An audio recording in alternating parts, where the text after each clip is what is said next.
screen starts glowing, and the film starts rolling. You wanna be knowing what you might be in for. So give the show a listen and find out what you're missing. Put yourself in position for the hit ticket score.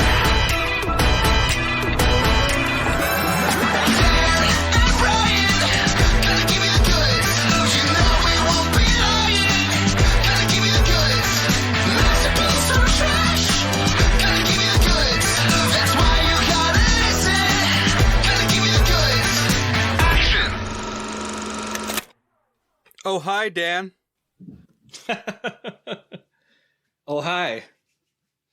You're tearing me apart, Brian. Yes, this film tends to do that to newcomers. Welcome, everyone, to The Goods, a film podcast. I'm Brian. Dan's here with me.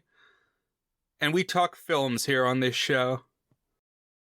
Sometimes in scare quotes. Films. So-called. Yeah. So, Brian, you had me watch infamous, legendary, beloved / much reviled 2003 erotic thriller / that's too generous a title.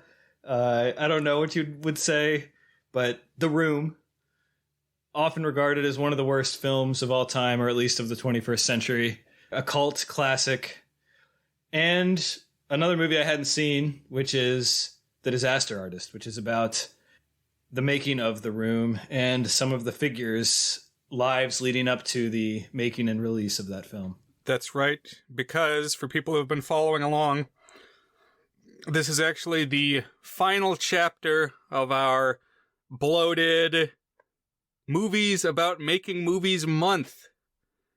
It has ballooned to 9 consecutive episodes, and I would say 10 episodes if we loop in Dan's early pick of Babylon and Singing in the Rain.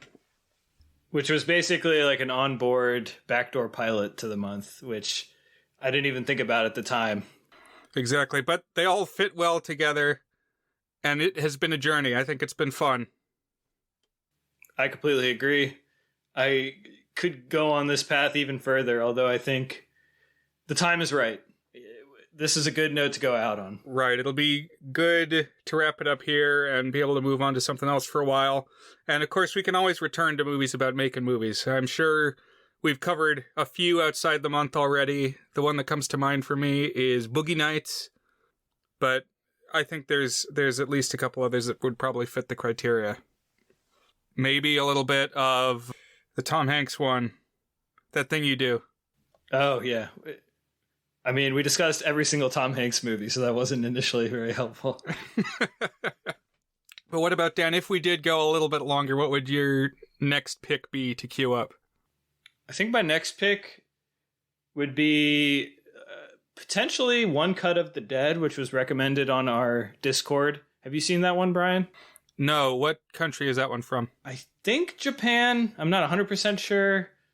It was recommended by someone who joined our Discord. So go to thegoodsfilmpodcast.com. Reach out to us. We may discuss a movie you suggest if you put it there. The other movie I might have picked is Adaptation, which I mentioned. It's a Spike Jonze movie. And I kind of have a long list, to be quite honest. Yeah, I've got 4 or 5 of them here on my short list. So what else springs to mind? Hit me with yours. Okay. So first up, I've got American Movie, which is a documentary. I've name-dropped James Rolfe a couple times. This is one that he taught me about and is one of his favorites. It's about these 2 indie filmmakers in, like, Minnesota or something. They have, like, the Fargo accent. And they're working on an independent horror film that's called Coven, except they don't know how to pronounce it. So they're always talking about it as Coven. Another one that was possible, Best Worst Movie, the documentary about making Troll 2. Oh, man. Well, Troll 2 is definitely going to come up today. Right. And a couple others. One I thought of was Shadow of the Vampire, which is a fictionalized telling of the making of Nosferatu. except the gimmick is that they actually discover a real vampire to cast in the movie. So Orlok is really a vampire that they found somewhere, and he's played by Willem Dafoe. That's based off of the real guy, right? Something Shrek. Yeah, Max Schreck. Right. The premise was Max Schreck is actually a vampire. That sounds really fun, actually. Then I was also thinking King Kong, you know? I thought that would be good because it's a filmmaker goes to the island and is like looking for something big. Oh, wow. So that could have been good too. I've actually never seen King Kong. He's played by Jack Black in the Peter Jackson one. I've never seen any King Kong, believe it or not. Something I should correct at some point. The other ones that were on my short list, Tropic Thunder. Have you seen Tropic Thunder? Oh, Tropic Thunder's so good. That would have been a good pick. Yeah. And in the vein of you picking movies and then movies about the making of that movie, and in some cases even a documentary about it, I've never seen Apocalypse Now, and I know there's a documentary about it. I think it's called Heart of Darkness or Hearts of Darkness. So pairing those two would have been an intense episode because I know Apocalypse Now is like a beefy piece of classic cinema, but I thought that would have been fun too. Cool. Certainly potential to return to the form at some point. Yeah. Maybe we'll do movies about making TV or something. Hugo, because I'm a big Méliès guy. Never seen Hugo. Tarantino's most recent was one. So yeah, I mean, you could go on and on. We talked about some potential Coen Brothers ones. Ripe topic, as we've said all along. Yeah, there's a lot of Tarantino you could use. I mean, even Inglourious Bastards could count. It's ripe for exploration. But it'll be good to talk other topics as well. Well, we have a little bit more work here to do, Dan, before the month is done, because we need to talk about Tommy Wiseau's masterpiece, The Room, from 2003. So, what has been your previous exposure to this phenomenon? Really just word of mouth. So I've heard many things about it, and even people who I consider relatively immune to the charms of so-called so bad it's good movie making have been like, wow, was that an experience watching that one. And you know, I have a mixed relationship with so bad it's good watching. We talked about it on George of the Jungle too, which to me crossed over from so bad into so bad it's good. And for me, like, if it manages to entertain and provoke thought, even if it's like not what the directors intended and it's not on the normal axes by which you measure quality, to me that's still good. It's good if it's doing something, you know? And that's why I honored George of the Jungle 2 with a good rating, even though it's like one of the most bafflingly incompetent pieces of corporate shit straight to DVD filmmaking that I've ever witnessed. But, you know. Man, now I want to see a Tarzan movie with Tommy Wiseau. Oh, hi, monkey.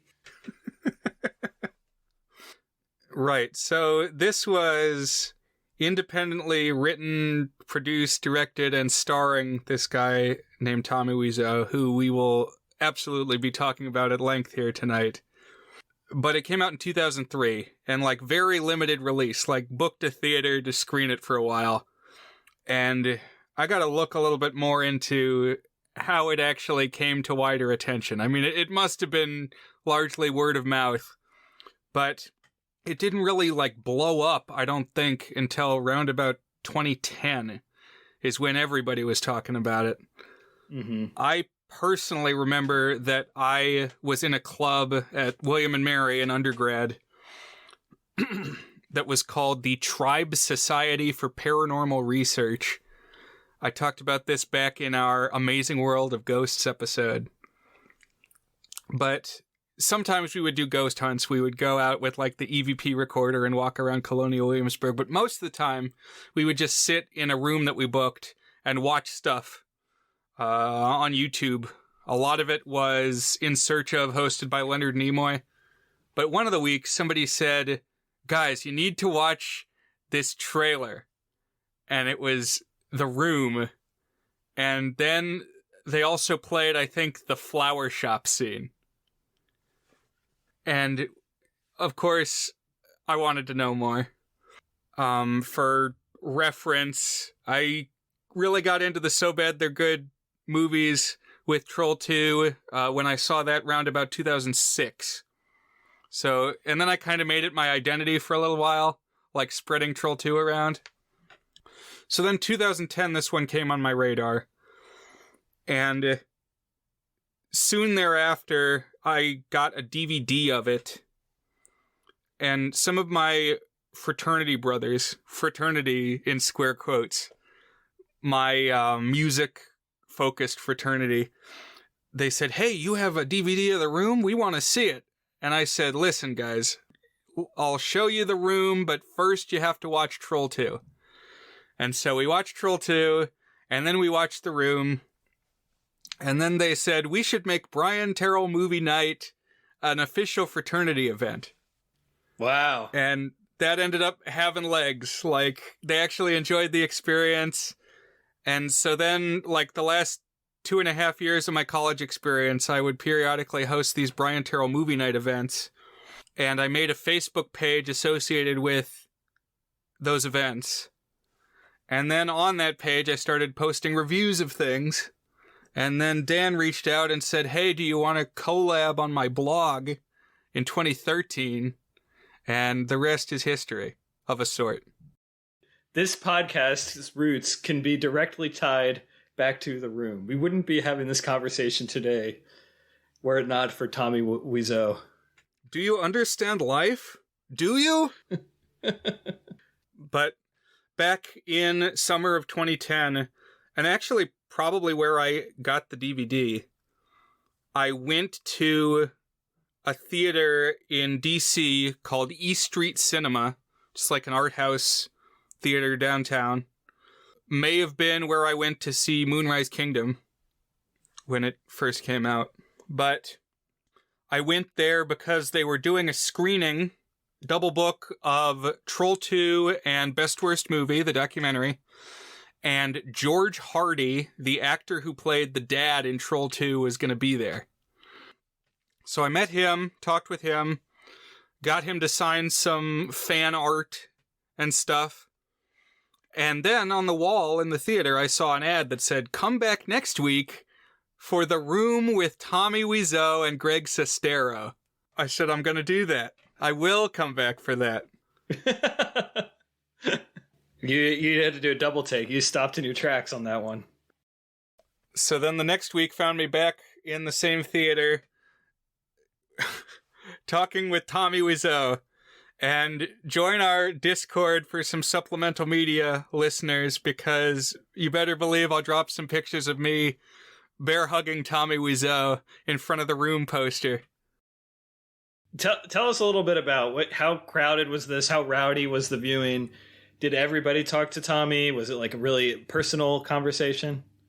It was pretty crowded. It was definitely a lot more people than at the Troll 2 thing. And, like, people were lined up outside the theater, because the way the theater is there's like a street level entry, and then you go down an escalator down into the theater part. So up in this area right out front at street level, people were like lining up for when Tommy was gonna pull up, and he did, and with Greg, who plays Mark, and we'll talk through the specifics of this. So Tommy, all right, we haven't described Tommy Wiseau. I'm going to want you to chip in on this too, Dan. So he has this long black hair. It looks like a Halloween wig. And he wears these dark sunglasses. He has this really prominent Geico caveman brow jutting out of his forehead. And then the way that he dresses, he wears like a dress shirt and a vest. So like formal, semi-formal upper half, then jeans on the bottom, and like 3 piratey belts all stacked atop each other with like a bunch of studs through them, just kind of haphazard at angles, like Edward Scissorhands or something. He's the guy where if you went in a room, your eye would gravitate towards him and you'd be like, I'm going to make sure not to have a conversation with that guy. And then how would you describe the way that he speaks? Well, so I watched The Room with my wife, and we noted that the way he talks reminds us a lot of the way our 3-year-old talks, which is to say, pretty broken English and pretty terrible pronunciation of everything. And I think it's like a combination of an accent. So one thing we haven't said about Tommy is that to some extent his background is shrouded in mystery. From what I was Googling today, like the mysteries are more or less solved, but like still he kind of is coy about it, it seems. And basically, as will become important in the making of, he was like independently wealthy enough to finance the making of a real ass movie, and kind of vague about his age, but in the movie he definitely looks like he's, I would guess, early 50s, would you say, Brian? Yeah, I would guess 50. Yeah. And I think he's from, I would guess, like Eastern Europe or something like that. Like there's a hint of that in his voice. So I think it's a combination of a weird accent that he just never could shake and probably like a speech impediment or like just doesn't talk quite right. I don't know. Right. To me, the impression is a guy from Europe pretending to be from somewhere else in Europe. And I think there's stuff about that in the book that inspired the biopic. That maybe he was like from Poland or something originally and then lived in France for a while and then moved to New Orleans. But certainly, as you said, shrouded in mystery are his origins. But very just alien. Very strange experience. Alien is the right word, because he just doesn't fit in with the other humans, like in the scene and in the movie, and just like in general doesn't fit in with other humans. And so then I got in the line to go meet Tommy, and everybody was filing down and having him sign stuff. And I brought some more fan art, like printed from DeviantArt, just funny pictures printed out on cardstock to have something for him to sign, and handed some out to my friends who went with me. The one that I had and still have for him to sign was a drawing of the flower shop scene, where there's a pug on the counter and he walks in and buys a dozen red roses, please. Then he pats the dog and says, "Hi, doggy." And then leaves, yeah. Yes. So when I handed him this drawing, he started like improvising a conversation between the Tommy and the drawing and the dog, and was like drawing talk bubbles of what they're saying to each other on the piece of paper. He says, "I say to doggy, are you in love?" And doggy says, "Yes, I am." And he was drawing this in the talk bubbles. So now I have this little Tommy Wiseau original custom dialogue exchange. Oh my God. Do you have like a high quality scan of that or something, Brian? You can take a picture of it? Yeah, I do. I'll share it. That's amazing. And then we all went and stood by the poster board with me and Tommy and my friends and Greg Sestero, who definitely looks less passionate about the whole thing. Greg Sestero is just standing there looking bored. But ultimately, we'll find he's the protagonist, the storyteller of the story behind the story. All right, Brian, I don't know when the right time to bring this up is. Maybe, you know what? I think it's probably later. You can noodle on this from now until then. How much do you personally relate to Tommy Wiseau? See some of Tommy Wiseau in yourself and vice versa? Well, I'm curious to know how much of me you see in Tommy Wiseau. But yeah, let's noodle on that and return to it. So then, in, I guess, 2013, 10th anniversary of the movie, Greg Sestero, the co-star of the film, he plays the character Mark. He wrote a memoir. Well, like half wrote it. There's a guy, presumably the ghostwriter credited on the book, whose name is Tom Bissell. But this book is titled The Disaster Artist, My Life Inside the Room. And so I became aware of this in late 2015 when James Franco bought the rights to the book and said he was going to turn it into a movie. So with that on the horizon, I thought, whoa, I need to track this thing down and read it.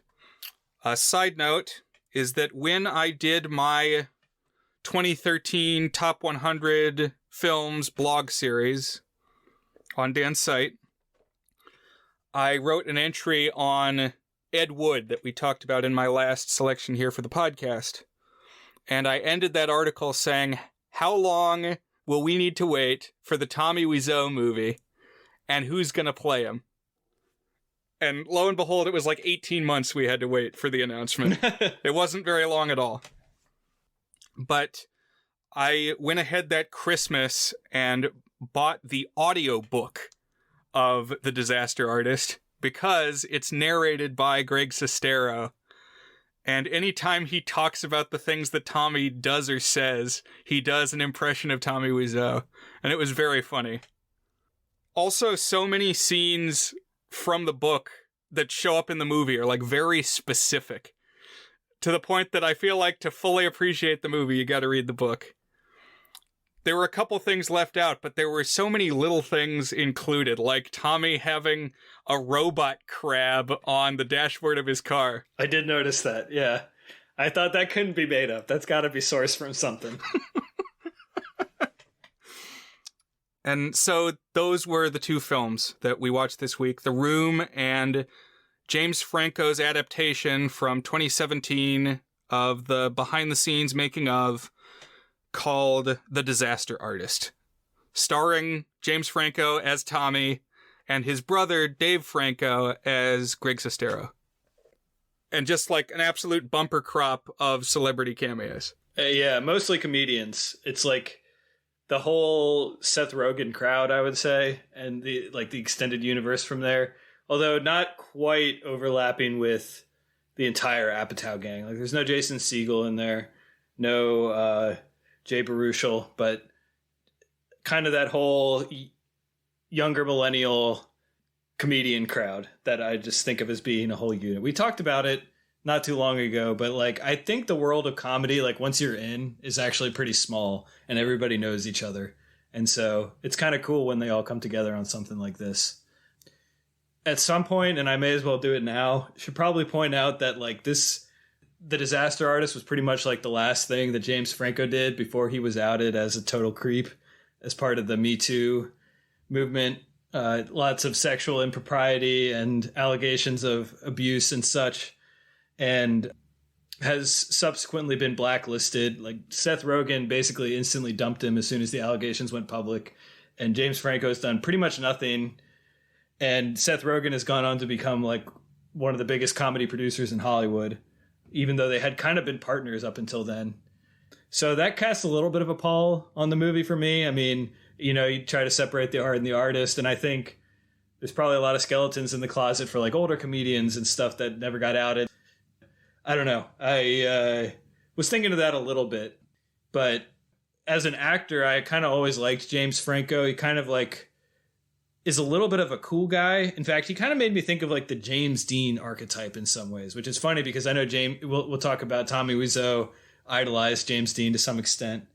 And like he was in Freaks and Geeks, that is James Franco, and he was really, really good in that. And then he's been kind of funny. I kind of felt he got more goony and weird as time passed, like just leaned into weirder stuff, whereas he was kind of like the intense, cool, but kind of weird guy in his early stuff. But do you have any James Franco thoughts, Brian? Well, it's pretty normy, but I like him in the Spider-Man movies as Harry Osborn. Yeah, he's good in those. But yeah, anyways, just a proviso. I mean, it's whenever you talk about movies, our friend Gavin, he's appeared on the pod. He's a regular on the Discord. I talk to him a lot. He has a policy that he doesn't read any books by living authors basically for this exact reason. It's like, you don't want your money and attention to go for like a living person who's been outed as a creep or a predator or a problematic person in some way. Gotta ask yourself if you can separate the disaster art from the disaster artist. Well said, yeah. Just something to be aware of as you watch The Disaster Artist. But we can move on. Sure enough. All right. So, Dan, The Room. I'm glad that you watched it with somebody, as I encouraged you to do. I feel like you just gotta share that experience when you first witness it. So, very first impressions when you start this movie up, Dan. So when you start it up, it's got if we really want to go to the beginning, it's got like a tacky ass Wiseau Films like GIF animation. That's like the production thing. Correction, 2 tacky ass Wiseau logos. And then just like an astounding amount of slowly paced establishing shot footage of San Francisco. And then I don't know if we're just diving in, but the movie opens with basically 3 sex scenes. And it's like, after we kind of follow Tommy Wiseau, immediately this wacko looking dude, like riding around a trolley car and stuff. And then, 3 sex scenes that each feel like they're 75 minutes long. Accurate. So, yes, San Francisco is our setting. Johnny, our protagonist, is played by Tommy Wiseau, and this whole opening credits, he's making his way downtown or back to his apartment on the cable car. Classic San Francisco. And I mean, just looking at him, he's kind of off-putting. He's got like a suit jacket and just this aura of like he thawed out of a glacier. But then, I mean, you haven't heard him talk yet. This whole buildup is he's going across town. He hasn't spoken.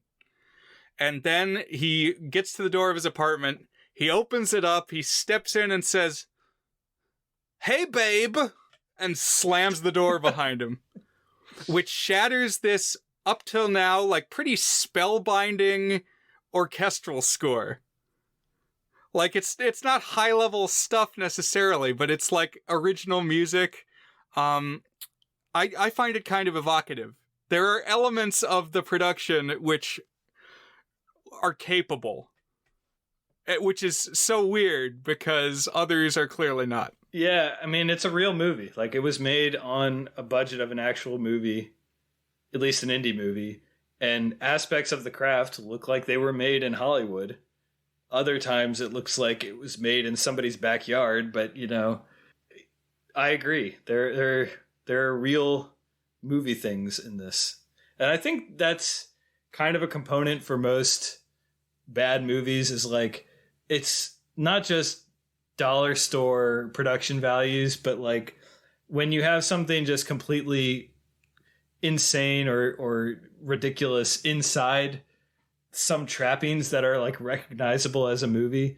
It's like people wouldn't put Feeders, that movie that we watched that had like a $50 budget or something, as a worst ever movie. It's like, that's just low hanging fruit. That's not even fair. And plus that has more entertainment value, I'd say anyways. But the fact that there is like, hey, cinematography, lighting, actors who are professional or at least aspiring professional actors in the movie just makes it all the more surreal. Yep. And I'm glad that you mentioned the other like Z-grade movies, because in terms of comparing this to like Troll 2 or Plan 9 from Outer Space or anything like that, Feeders is the one that you said, this is like a very staid, standard drama in terms of like the story elements. It's the story of a love triangle. It's not supernatural or horror or anything like that. Right. No goblins.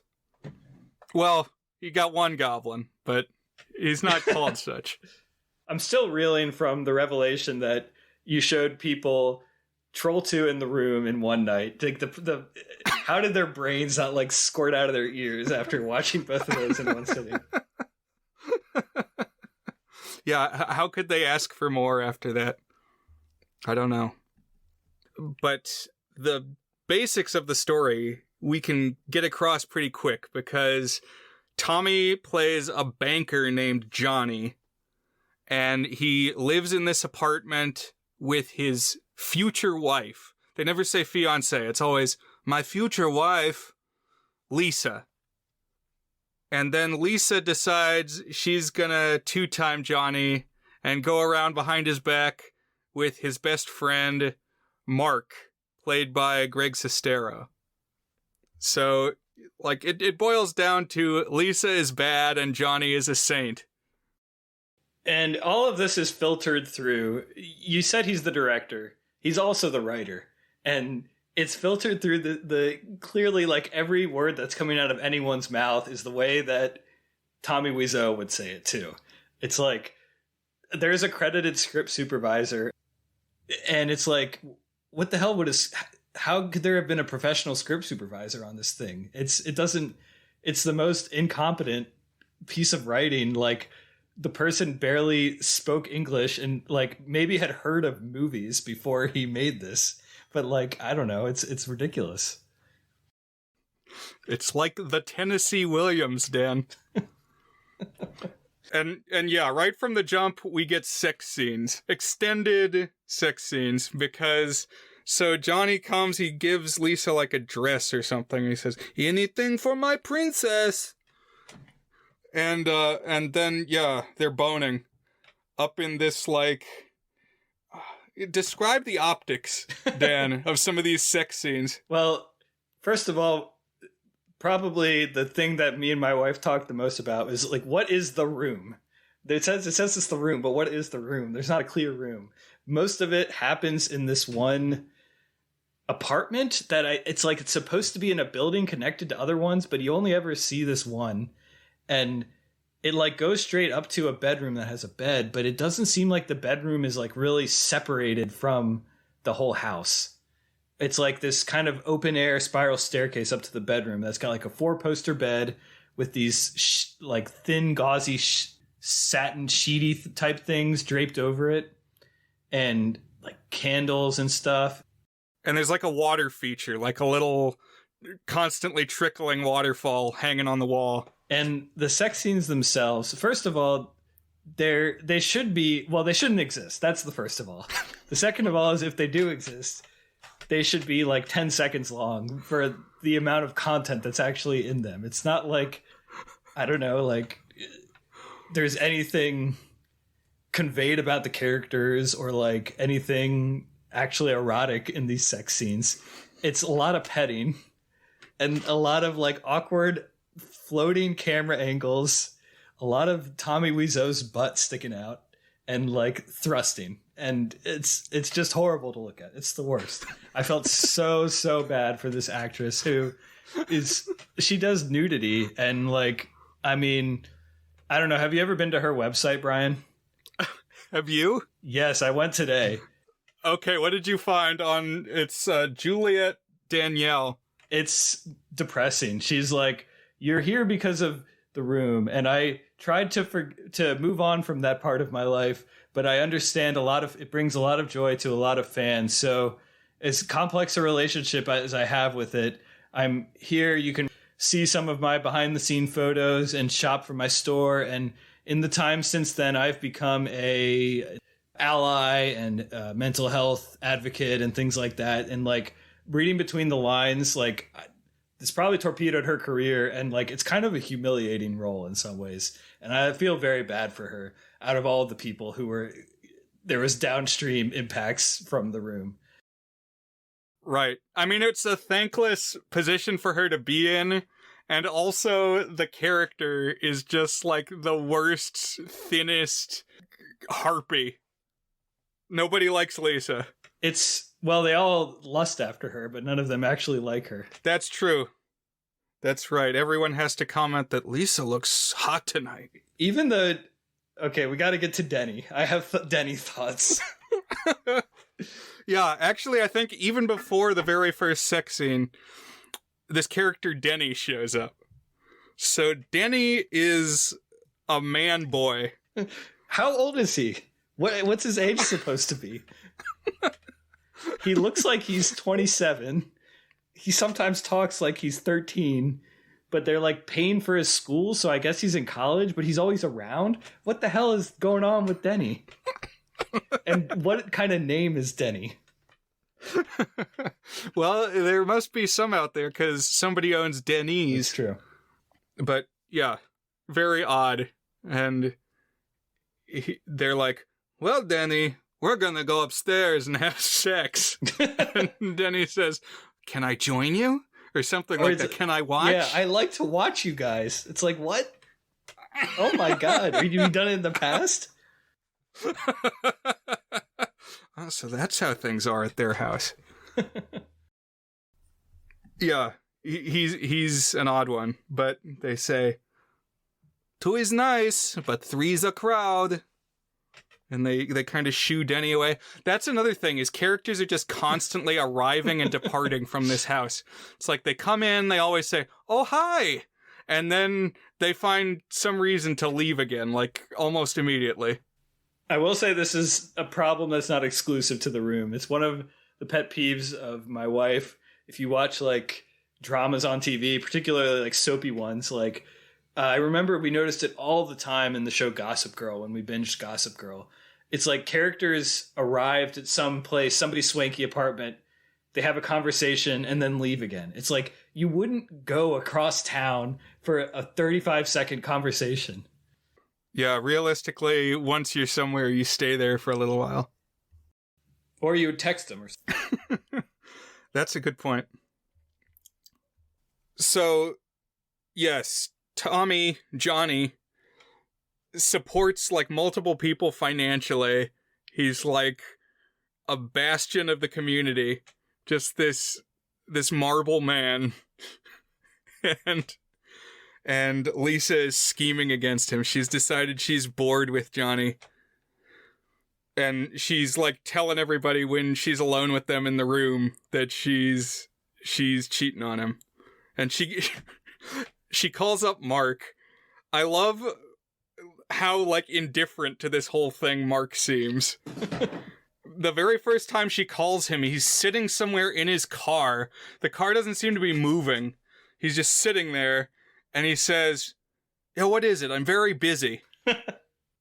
Well, the car is going nowhere. And I want to know who answers the phone like that. Especially if, like, yeah, your paramour is calling. I'm very busy. And then later on, she calls him, and she's like, I want to see you. And he says, what are you talking about? I just saw you. Also, yes, good question. What room is The Room? I think this originated as a play script, and they actually just had one space for it, but most of the time we're in Johnny and Lisa's apartment, which, as you said, it's got like a loft area with the bed up above the like sitting room. It's very red, especially upstairs. It's almost like Suspiria territory.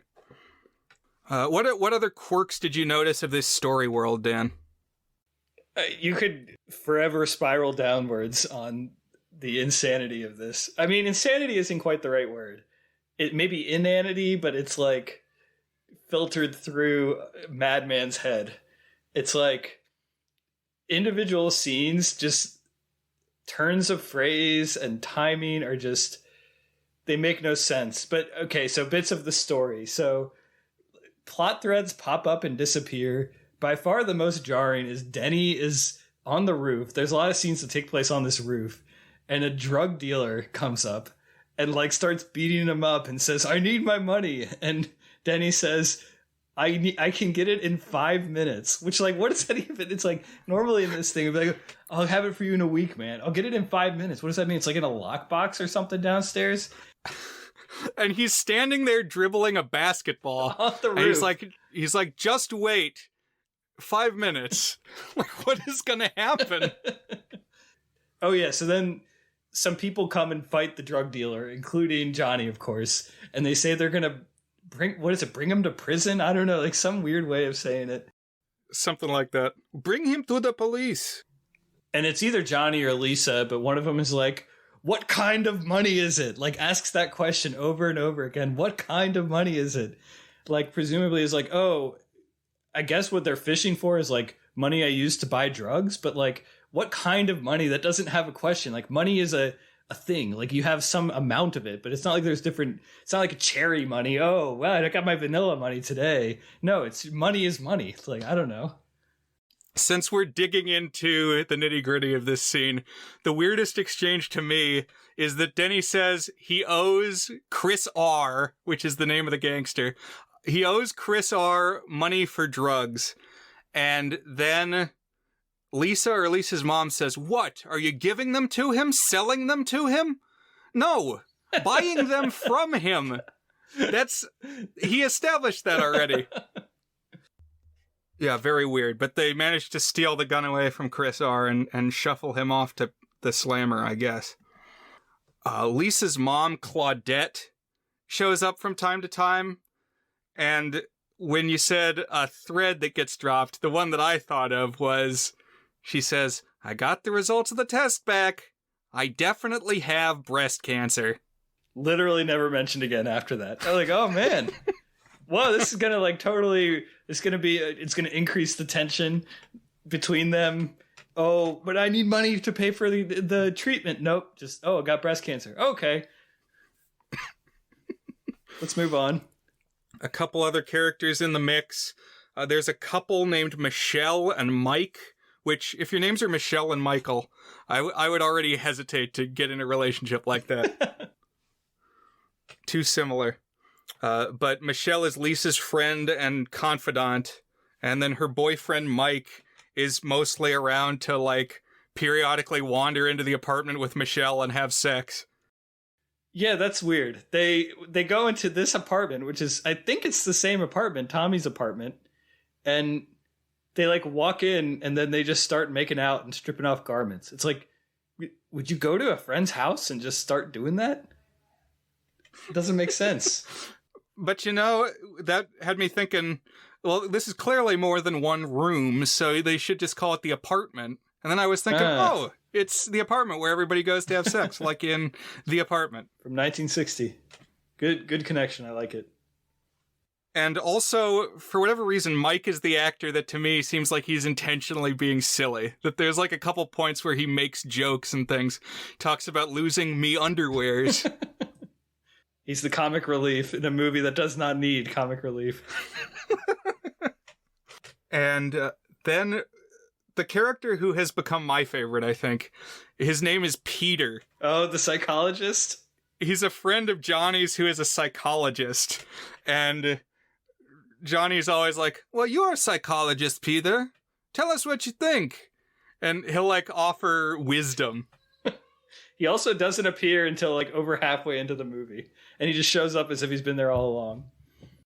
And then the craziest thing is that he disappears again and is replaced by another character who's never named.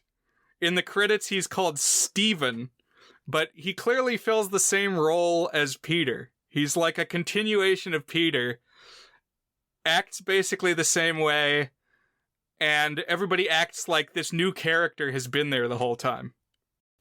I didn't even notice it was a different actor, I gotta be honest. I think I remember this guy. He's kind of like a schleppy looking guy. I remember. Yeah. At the party. Right. He shows up for the party scene and he says, I feel like I'm sitting on an atomic bomb. Great line. Do you have an individual favorite line from this movie, Brian? Keep your stupid comments in your pocket is up there for me. That's mine too. Leave your stupid comments in your pocket. It's like 2 layers removed from a thing a human would say. Yeah. But it still feels like a good one, yeah. That one's way up there. But there's a lot. Also, yeah, the storyline is just very meandering, so the status quo doesn't change a lot. I wouldn't even say meandering. I would just say nothing happens and it repeats the same beats 50 times. 80, 90 times. That's too many times. Something strange that happens is there's a scene where everyone is wearing tuxedos. Now, there's been talk that Johnny and Lisa are going to get married. Like, I think at one point they say the wedding's a month away. There might be another time where they say it's a week away. Then suddenly there's a scene where they're all in tuxedos. And Denny, I think, says, "Wow, you'll look great in your wedding photos." And so, was this their wedding day? Did they get married? I don't know. We don't see a wedding. An unanswerable question. Did they just all assemble in their finery to take the wedding photos, but then not do the ceremony yet? Like, come back another day for the ceremony? Hard to say. But another thing they like to do in this world is play football. And playing football is like standing in a circle and tossing the football to each other underhand. The football tossing in this is... I don't want to say it's the funniest thing, because there's so many contenders for the funniest thing. But none of them know how to throw a football. It's like it's as if they'd never seen a person throw a football. And they toss it, they're like 3 feet apart when they're tossing it to each other. And they're doing like underhand tosses. Like, what's going on here?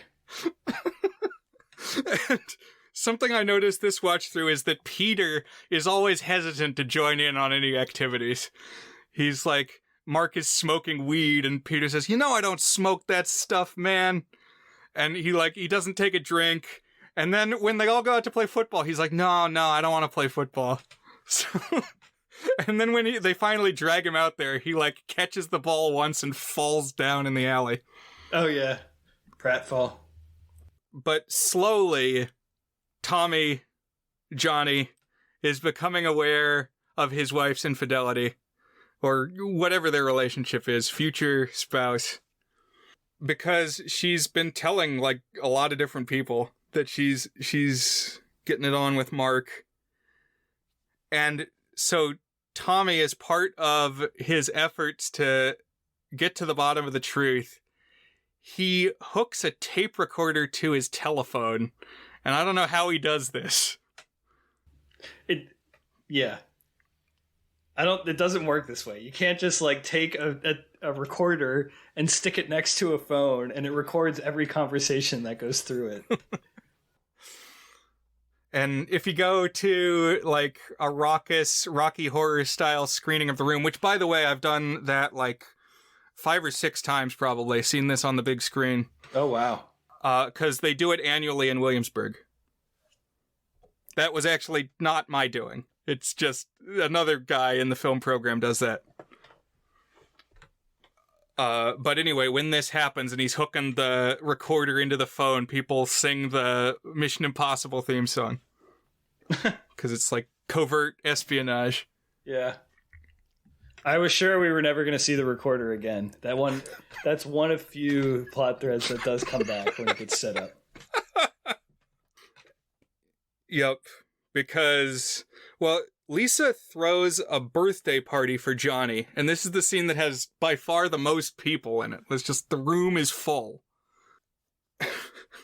And I really like Lisa's ruse here when she says, "Let's all go out for cake, everybody! Go out to the yard and have cake!" And they all walk out the door, and then she slams the door behind them and starts making out with Mark. And Mark's like, "Are you crazy? Everybody's here." And she says, "No, they're not. They're all outside." You think no one's gonna like go, "Oh, I gotta use the bathroom." Yeah, some great clandestine affairs. Very, very secretive. And for like the amount that this is supposed to be secret, she's telling everyone. She's talking about it in open air all the time. But then finally, Johnny comes back in and sees them together and confronts Mark, but it happens like twice. Yes. Why? They argue, then he walks away, and he comes back, and they have... I was like, did I rewind or something? But then the second time is a bigger blow up, and they like shove each other, and Tommy yells, "I'm fed up with this world." And by the way, he learned like halfway through the movie. There was a scene where he was spying on the conversation, but like he acts like he doesn't know. He even defends her at one point. It's like, oh, she's my wife, it's okay. I mean, in a competent drama, I think it would be like his dawning acceptance that his picturesque romance isn't okay. But here it just plays as like the sequencing of events just makes no sense. He finds out, then he's just living life normal, and then he finds out again, and this time he's really mad. So I don't know. Yeah, a lot of inconsistencies. Like, even the degree to which Lisa is attracted to Johnny seems to change. Like, in the middle of the movie, they are, like, getting drunk, and you get another sex scene when Tommy's got the tie on his head. He drinks the, like, vodka or whatever it is, and it's just drizzling down his face. Oh, and then he slams the glass down, and you hear a really loud shatter effect. There's so much ADR in this movie, like audio added after the effect. Some of it's pretty bad, too. I listened to it with headphones for the very first time this go around, and I could hear just the artificiality of all the sounds that were tacked on. That one, the one where they start drinking and they hook up, that was the moment. I watched this over 2 nights. I said, I swear to God, if this is another sex scene, we're turning this movie off. And sure enough, we did. We were like, we're going to finish this one the next night. Some good music during the sex scenes. There's like this pop R&B number. It's like, you are my rose, you are my rose, you are my rose. You said some good music. I don't know if I'd go that far. There's some music. I mean, it's the kind of thing where you're like trying to seize on anything but the visuals. Yeah. Well, and it's kind of overbearing too. Yeah. Right. I mean, I suspect, I don't know for sure, but like that might have been commissioned for this movie. Everything else has a budget. I would expect that did too. I think so. And when Tommy takes off his shirt, it's an experience because, I mean, he's totally ripped. Like, just rippling with muscles, but also it's unappealing. Like, his skin looks like stretched turkey or something. Leathery and like, ugh. Yeah, pallid, like a gross fish. Like a newt or something, I don't know. Not something you want to touch or have touch you. Or smell, yeah. But I mean, he clearly is a fit dude. So in the wake of this party, he confronts Lisa. And what he confronts her with is the tape recording. Like, it's not enough to just say, okay, you're clearly with Mark here at the party, but he's like, I have the conclusive evidence. Plays this tape recording, which weirdly is different from the phone call that we just saw happen immediately before. Like, the audio is not the same. Oh, see, we were debating that, and I thought it was different. My wife was like, I think it was the same. But so you're saying is it different words, or is it just like different intonation? It's like more words. So okay. I don't know if maybe there were bits that we didn't see and we're meant to think the time elapsed, but like the tape is longer than what they were saying on the phone. So Lisa leaves, and Johnny has an epic meltdown where he tears the room apart. It just goes on and on and on. He's got to pull like each drawer out of the dresser and then tip the dresser over and just sweep every horizontal surface. And the craziest thing to me is he picks up the television, which is an old school like 90s CRT television, and he throws it out the window. And of course, you get a cutaway of it shattering down on the ground, which is like a funny shot to have in there. But I mean, think about the mechanics of that. Those TVs are so heavy, Dan. You can't just pick one up and throw it. No, I can't. Yeah, Tommy Wiseau can. He's like a circus strongman. He should have gone into that line of work, I think. And so, yeah, nothing left to smash in the room.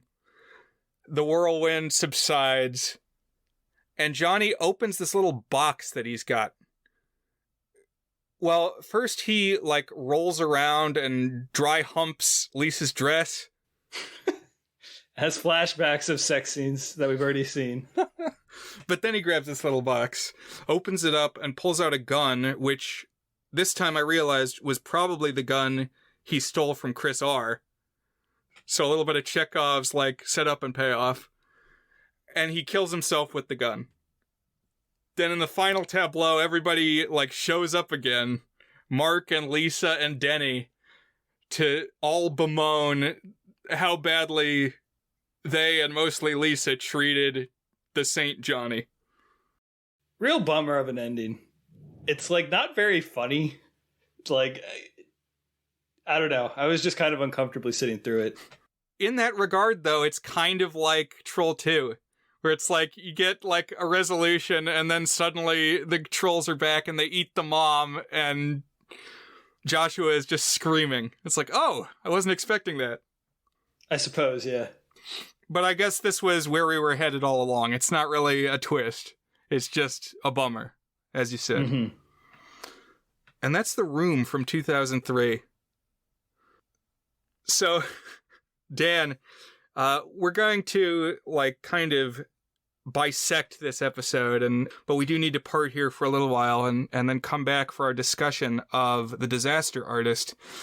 But at our sit down here, you asked, Dan, how much did I see myself in Tommy Wiseau? And I fired back with, how much do you see me in Tommy Wiseau? Not very much is the answer. I guess it's like any person who's a creative type. Sometimes like there are moments when there's like a distance from the world. And I just gathered that like Tommy Wiseau is like always in that land. It's like he's never connected with the people around him, really. Now, the biopic that we see of him confronts that topic to some extent. Certainly. And we're going to talk some more about that because it's interesting. I mean, we'll say whether or not it's good, but I'm glad that you watched it. Yeah. I don't know.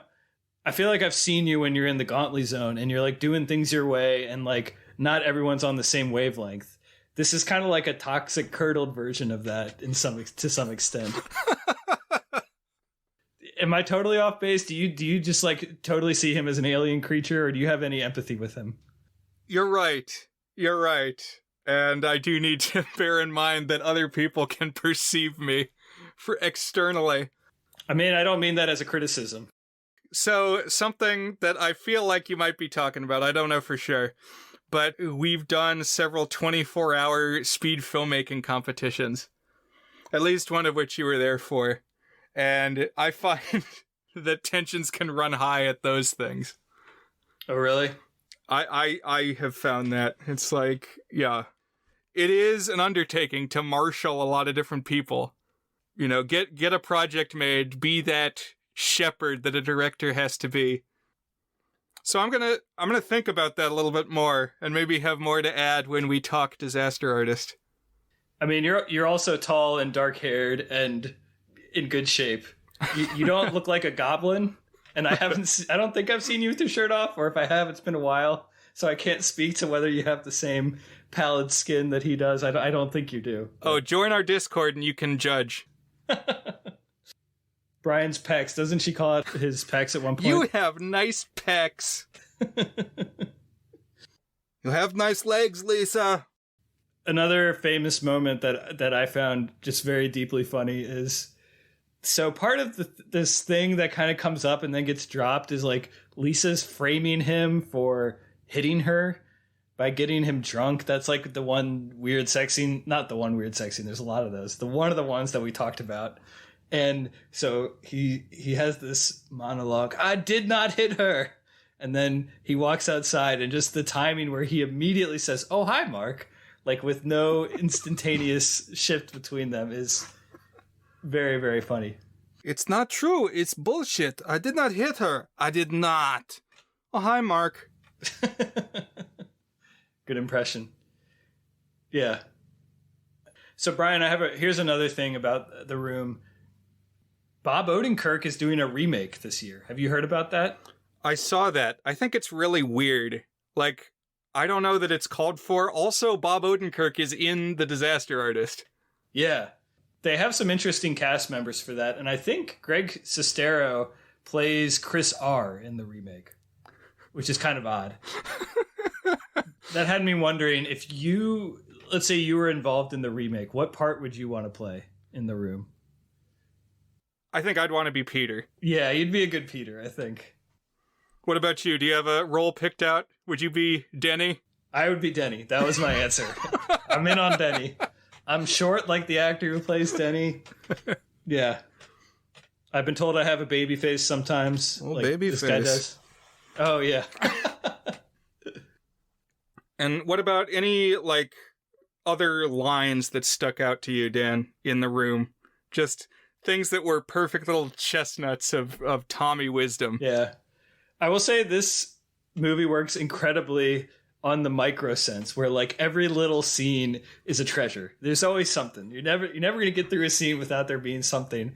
On a macro level, it's a deeply unpleasant movie because you have just a conflict that never grows or develops and stretches out to 80 minutes. And so I guess what I'm saying is there's so many good little moments, and you can't go more than a minute or two without a good one. They like abruptly change conversation all the time. The famous one is he says, "So how's your sex life?"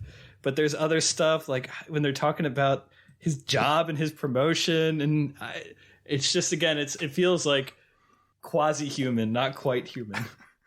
What about, how would you compare this to something like After Last Season? This is much funnier and more entertaining than After Last Season, and it has more of the makings of a real ass movie. After Last Season just slides right off your brain from start to finish. This one, like, it'll be like something will come and like pierce your brain and like stick there whether you want it to or not. Some insane delivery or turn of phrase or image of people underhandedly tossing the football to each other. The guy who plays Chris R. in the room, the actor's name is Dan Jan Jegan, which is like a pirate or something. I don't know. Oh, when I heard that in the audiobook, I was like, that's a great name. Dan Jan Jegan. Oh, another thing I noticed, there's a lot of times where he like brings out like whiskey glasses and then just pours a bottle of water into them, and they like cheers and sip from the glass. I think it's supposed to be water, not liquor, but I don't know. Well, there's debate about this. Okay. I've heard people call it scotchka. People who think that it's a glass of scotch that gets vodka poured into it, which is completely bizarre. My read is that it's some other dark liquid, like it could be tea or apple juice or something that they're pouring the vodka into. There is that other drink, but I think there's also somewhere it's just clear, but I don't know. So you're saying it's a dark liquid? I think so. At least in the scene with the ties and where he's just getting it all over himself. Okay, yeah. A lot of long establishing shots, like it'll be like a 540-degree rotation where we see the entirety of the Golden Gate Bridge. In the Rocky Horror style screenings, whenever there's a long bridge pan, people start singing the Full House song. Everywhere you look, everywhere you look. That's good. Any particular favorite viewing memories other than that? I guess you brought up two of them. How many times have you seen The Room, Brian? This was probably like 7 or 8. Gotcha. So it's been quite a few times, mainly because this guy in Williamsburg does the annual screenings. Mm-hmm. My heart is still with Troll 2, though. I think Troll 2 is an even better watching experience. I don't really feel gross watching Troll 2, and I do feel kind of gross watching this. That one has like more competency and more strangeness in it. Right. Troll 2 has like a lot of interesting things that happen. There's interesting character design. The whole idea that they have to like go into the wilderness like a classic horror movie. Whereas here they're just in a house all the time. Except for when they go to like the San Francisco park and throw the football around and jog on the stairs. So we'll see when we get to the ratings how I feel about it in the context of my so bad it's good means it's actually good. But I would say I think this is more watchable than like Plan 9 from Outer Space. Certainly more watchable than After Last Season. And I would say it's less fun to watch than Troll 2, for example. Good to know. I think I'd pretty much agree with that. Certainly more watchable, then something like Birdemic, which is the one that came after this, that people are like, oh, this is the next one. This is the next Troll 2, The Room, Plan 9, and I don't know. I'm not going to make you watch that one. Okay. It's The Birds by Hitchcock, but instead of birds, they're like clip art stuck on the screen. Oh, man. Hitchcock comes up in The Disaster Artist. All right, well, I think this is probably a good parting point for us, Brian. We can pick up on The Disaster Artist when we sync back up. Sounds good, Dan. Talk to you soon. All right.